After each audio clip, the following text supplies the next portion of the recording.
Bonjour à tous, nous abordons aujourd'hui notre chapitre 2 du thème 2 de géographie, toujours sur l'aménagement du territoire, mais cette fois-ci sur les aménagements spécifiques des territoires ultramarins.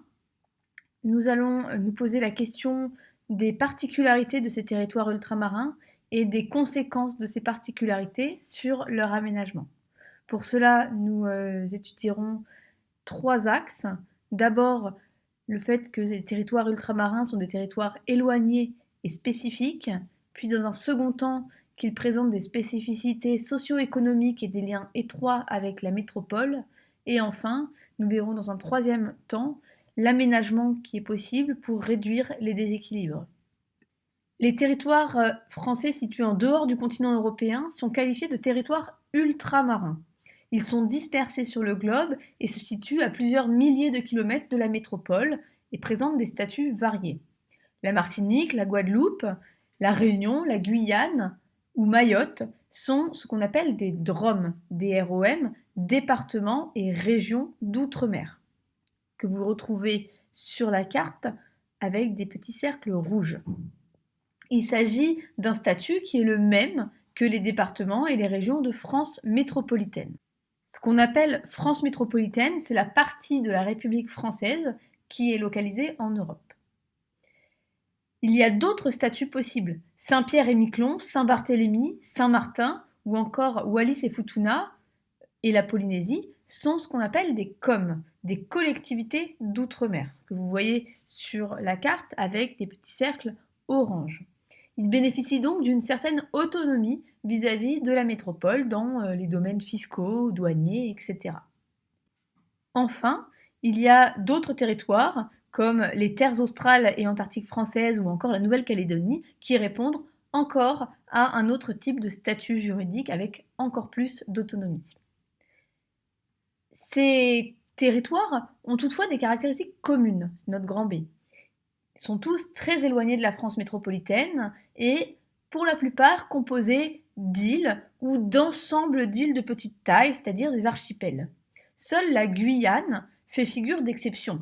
Mais en réalité, étant donné qu'elle est bordée d'un côté par l'océan Atlantique et de l'autre par la forêt amazonienne, elle apparaît également assez isolée du reste du continent américain.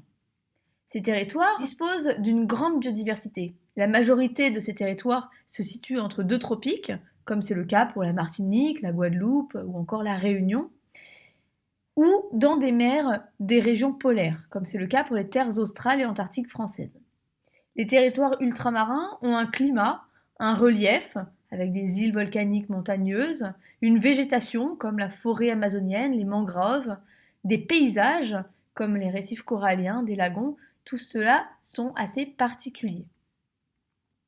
Enfin, ces territoires sont souvent exposés à différents aléas. Les cyclones, par exemple, les séismes ou encore les éruptions volcaniques touchent assez régulièrement ces espaces. Ces spécificités géographiques vont nécessiter des aménagements particuliers.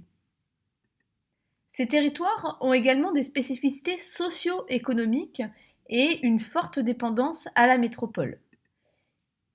Les territoires ultramarins français connaissent des inégalités de développement avec la métropole et parfois des difficultés économiques. Ainsi, le taux de chômage est plus élevé dans les territoires ultramarins, il s'élève à peu près à 30%, alors qu'en métropole, il s'élève à 10% en 2013. Sur le tableau que vous retrouvez sur le PowerPoint, vous voyez dans certains départements et régions d'outre-mer, comme la Guadeloupe ou encore Mayotte, que les taux de chômage sont supérieurs à ceux de la métropole. L'économie de ces territoires, qui a longtemps reposé sur l'agriculture de plantation, notamment la canne à sucre ou encore la banane en Guadeloupe, se diversifie un petit peu avec le tourisme, mais elle reste encore très extravertie. Une économie extravertie, c'est une économie qui est largement ouverte sur l'extérieur. Et donc du coup, elle va être assez dépendante de la métropole et de l'Union européenne. Les territoires ultramarins, en effet, sont très dépendants, et c'est notre grand B, de la métropole et de l'Union européenne pour la plupart. Ils bénéficient d'aides financières de l'État, mais également d'aides financières de l'Europe, notamment à travers ce qu'on appelle le Fonds européen de développement régional, le FEDER. Ces aides financières viennent compenser les handicaps de ces territoires ultramarins et viennent valoriser leurs atouts. Le niveau de développement de ces territoires ultramarins est souvent supérieur, par contre, à celui de leurs pays voisins. Ils sont donc des territoires attractifs à l'échelle de leur région. Cette attractivité, elle va s'illustrer par des flux migratoires, comme dans les Caraïbes, où la Martinique et la Guadeloupe, donc, qui sont deux DROM, et qui connaissent des flux migratoires importants en provenance notamment de l'île d'Haïti, qui est un État avec un indice de développement humain beaucoup plus faible, comme vous pouvez le constater sur la carte.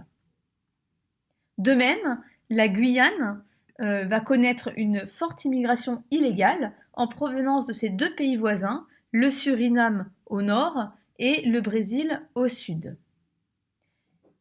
Pourtant, ces territoires ultramarins sont assez peu intégrés à leur aire régionale, malgré les aménagements et le développement de certaines activités comme le tourisme.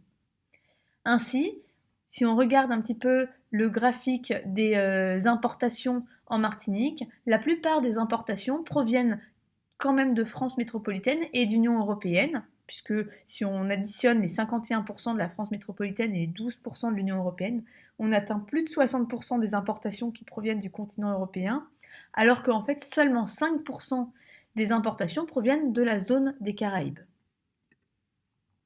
Pour réduire ces déséquilibres, on va avoir recours à l'aménagement. L'aménagement des territoires ultramarins, il a pour rôle de répondre aux besoins des habitants, de réduire les inégalités et de favoriser une intégration régionale.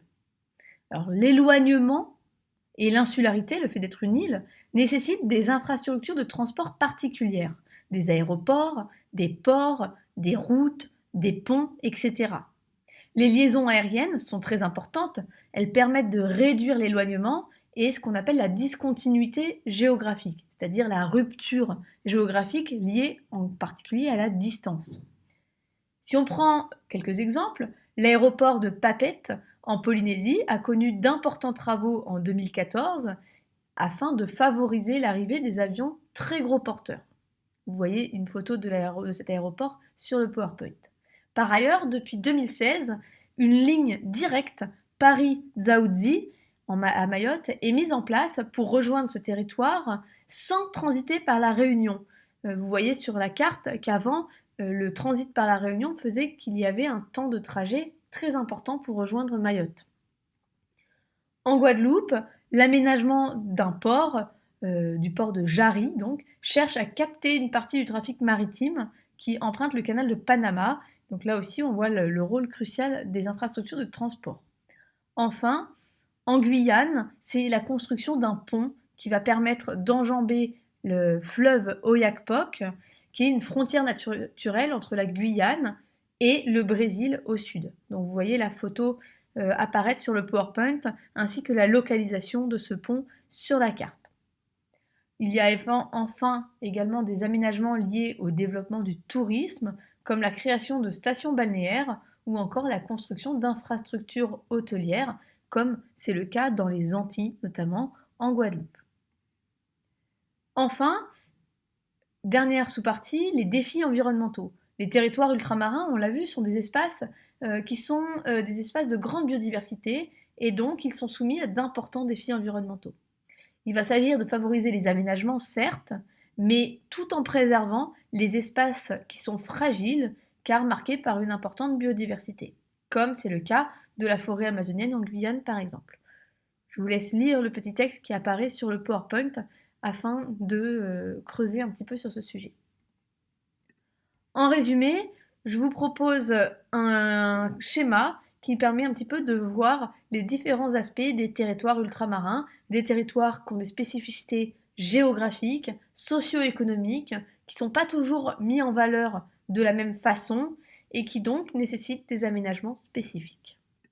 Je vous remercie pour votre attention. Si vous avez des questions ou des interrogations sur le contenu de cette vidéo, je vous invite à m'en faire part dans les commentaires et j'y répondrai avec plaisir. Bonne journée à tous!